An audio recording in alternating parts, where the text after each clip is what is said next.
He sinks down deeper and deeper. All around him it's blue, blue, blue, blue. At this depth, all red, yellow, and orange light is filtered out. It's dark, like you're in a gray room with only 2 small windows. And then there it is. It begins to come into view, hulking and cave-like, upside down and covered in marine growth. It could almost look natural if you didn't know what it was. He steps along the sea floor. It's solid, but the sediment still billows slightly with each step. Then he moves forward, slowly, gently, hand outstretched. Hand meets iron. In this fleeting moment of connection, he imagines the history, the sailors who had preceded him in service to their country 140 years before, some whose remains lay resting here at this sanctuary. He snaps back to the present. He has work to do.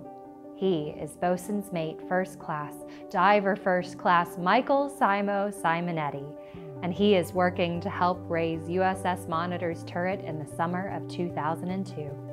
But before he gets back to work, he thinks, this is a moment I'll never forget. Art is fascinating in the way that it allows us to peer into the mind of an artist, see the world through their eyes, through the lens of their creativity. But there's something very special about an artist allowing us to peek into their memory, especially a life-changing one like this. These works can have a different feeling to them, the artist painting them with the emotions that they felt at the time: excitement, anticipation, poignance. Sometimes these works are slightly different from the exact memory, depicting not just how something was, but how it felt in that moment. Like this work, USS Monitor Wreck, 2002, Graveyard of the Atlantic by Michael Simo Simonetti. In this work, we see the scene, a memory, but from a sort of out-of-body experience. The artist and the viewer watch from a distance as his past self experiences this defining moment. Touching USS Monitor's iconic turret before it was raised from its resting place 20 years ago to this day, August 5th. On this day, during this mission, Simonetti was on a mixed-gas heliox dive 235 feet to the sea floor of the Monitor National Marine Sanctuary. There in the sanctuary with him was a master diver and 2 other saturation divers.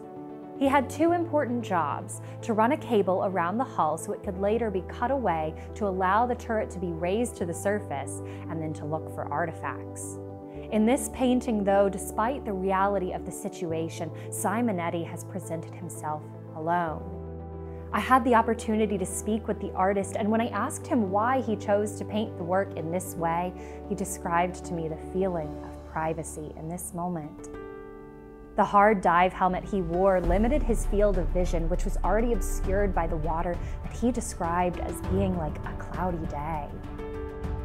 In this work, he set the scene as he felt in that fleeting moment, like there was nothing but him and this piece of history. As a sailor himself, he felt a connection. This was a part of his heritage as a sailor. But also in this moment, he thought, this is every little kid's dream, diving on a sunken shipwreck. In the contrast of the shadowy hull against the intense blue with light from the surface trickling down on this wreck, we feel the significance, the excitement, and the adventure.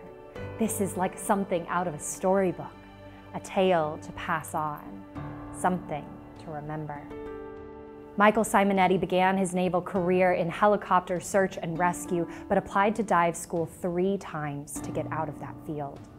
He told me how this decision came after losing far too many friends and attending far too many funerals.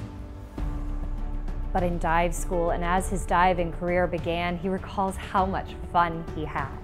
High adventure, he told me, laughing.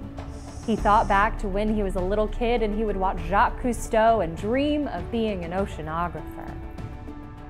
As for art, that started in childhood too. He always loved drawing and would later do commissions for friends. Once his time in the Navy was done, Simonetti dove fully into art, pursuing a degree in painting and printmaking at San Diego State University. This work came from his school portfolio, and the prompt: paint a memory that will always be with you. In this work, Simonetti reflects on the moment when he stretched out his black-gloved hand, touching the algae-covered, chocolatey brown and rust-colored turret of USS Monitor. The moment he saw the indentations on the turret made by cannonballs during battle 140 years earlier.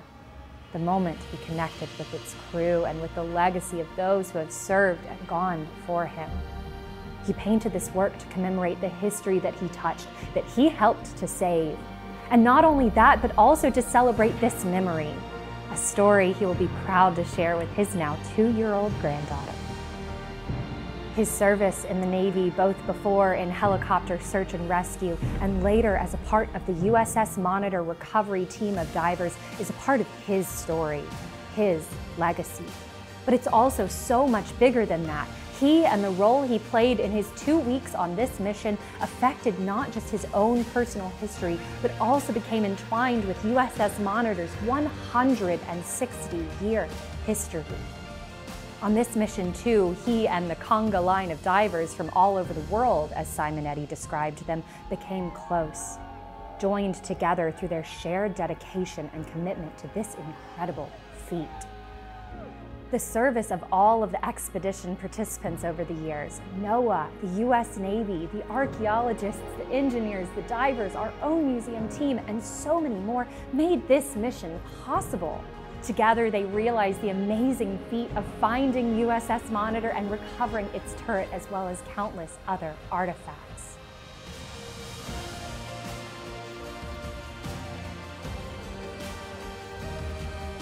They laid the foundation for the preservation, conservation, and stewardship of these objects so that we can better understand them and share their story with the world. And that, for Simo and so many others, is something to be proud of. That is a story to pass on. That is something to remember.